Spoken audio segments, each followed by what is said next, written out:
How can we measure attention? First of all, can we measure it? Yes. One way of doing this is the Stroop task. For example, let me show you. Let's do this together. Let's focus on this and do it together.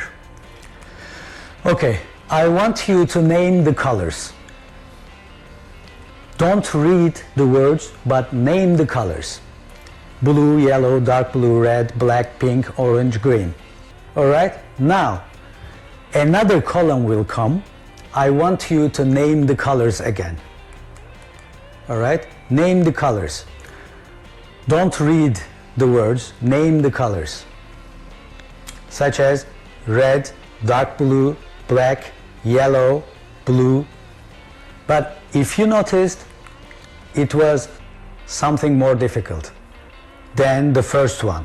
In the first one, what we see is a congruent trial, meaning the colors and the written words are congruent. Blue, the word blue is written in blue color. The word yellow is written in yellow color. So that's why it is congruent, and doing this task is easy. On the other hand, here incongruent trial is the difficult task. Your task is to name the colors again, not reading the words. And here is the challenge starts, because your mind is automatically going to read the written word. However, your task is to inhibit that activity and focus on naming the color. That takes longer time. What do you need for that? Attention skills. So those people who have strong attention skills are doing good at this. Especially after some practice, the incongruent and the congruent trials are compatible, matchable. So here we can collect two forms of behavioral data, such as reaction time and accuracy. How long it takes to you to react to incongruent trials or finish the incongruent column compared to congruent column. That is your reaction time. And people eventually who have good attention skills are similar reaction times after some practice. Similar reaction times between incongruent and congruent trials. On the other hand, the accuracy is important. How is important? You can measure the accuracy by counting the number of errors. So for example, instead of saying red for this one, the person may say blue. That's an error. So we count those errors, and eventually those people who have good attention skills will have less number of errors, meaning more accuracy. Those are the two behavioral components. At the same time, while we are doing this, we can collect some cognitive data under some screening procedures, such as fMRI.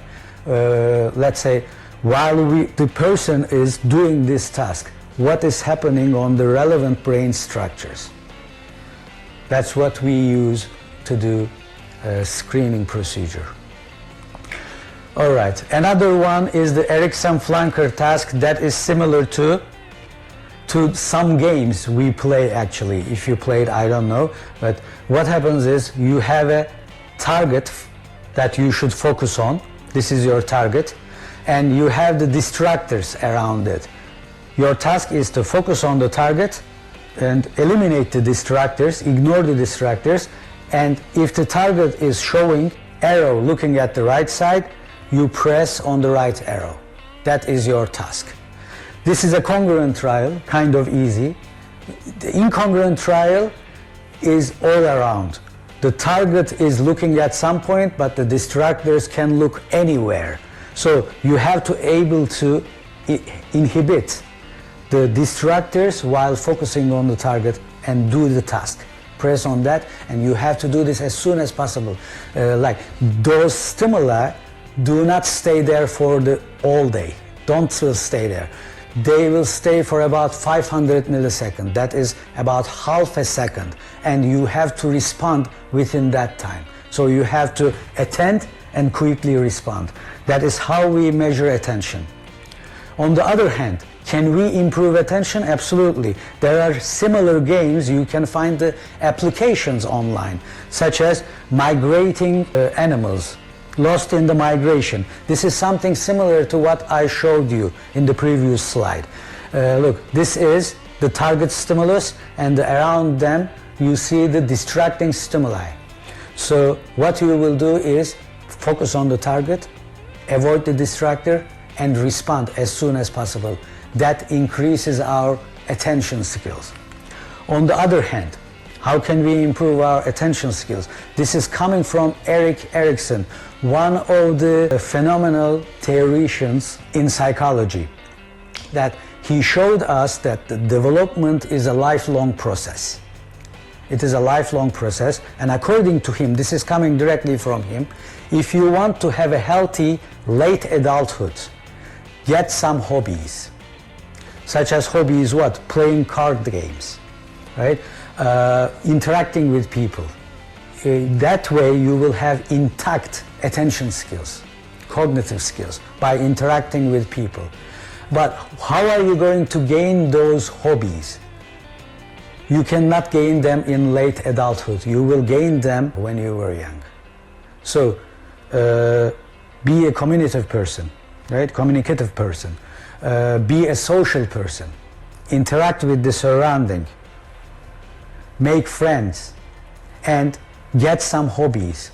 This way, according to Erikson, and in my opinion, it is important that you will have a better late adulthood with intact cognitive skills and maybe even improved cognitive skills.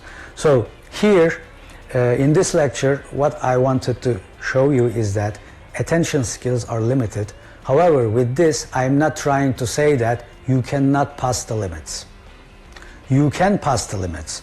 I'm not saying that stay with those limitations and don't go out of that limit. What I am saying is, if we know the limitations, our capacity, only after that we can pass the limits. So in order to progress, enhance our capacities, first of all, we have to know our limitations. That's the concluding statement. Thank you for listening and have a good day.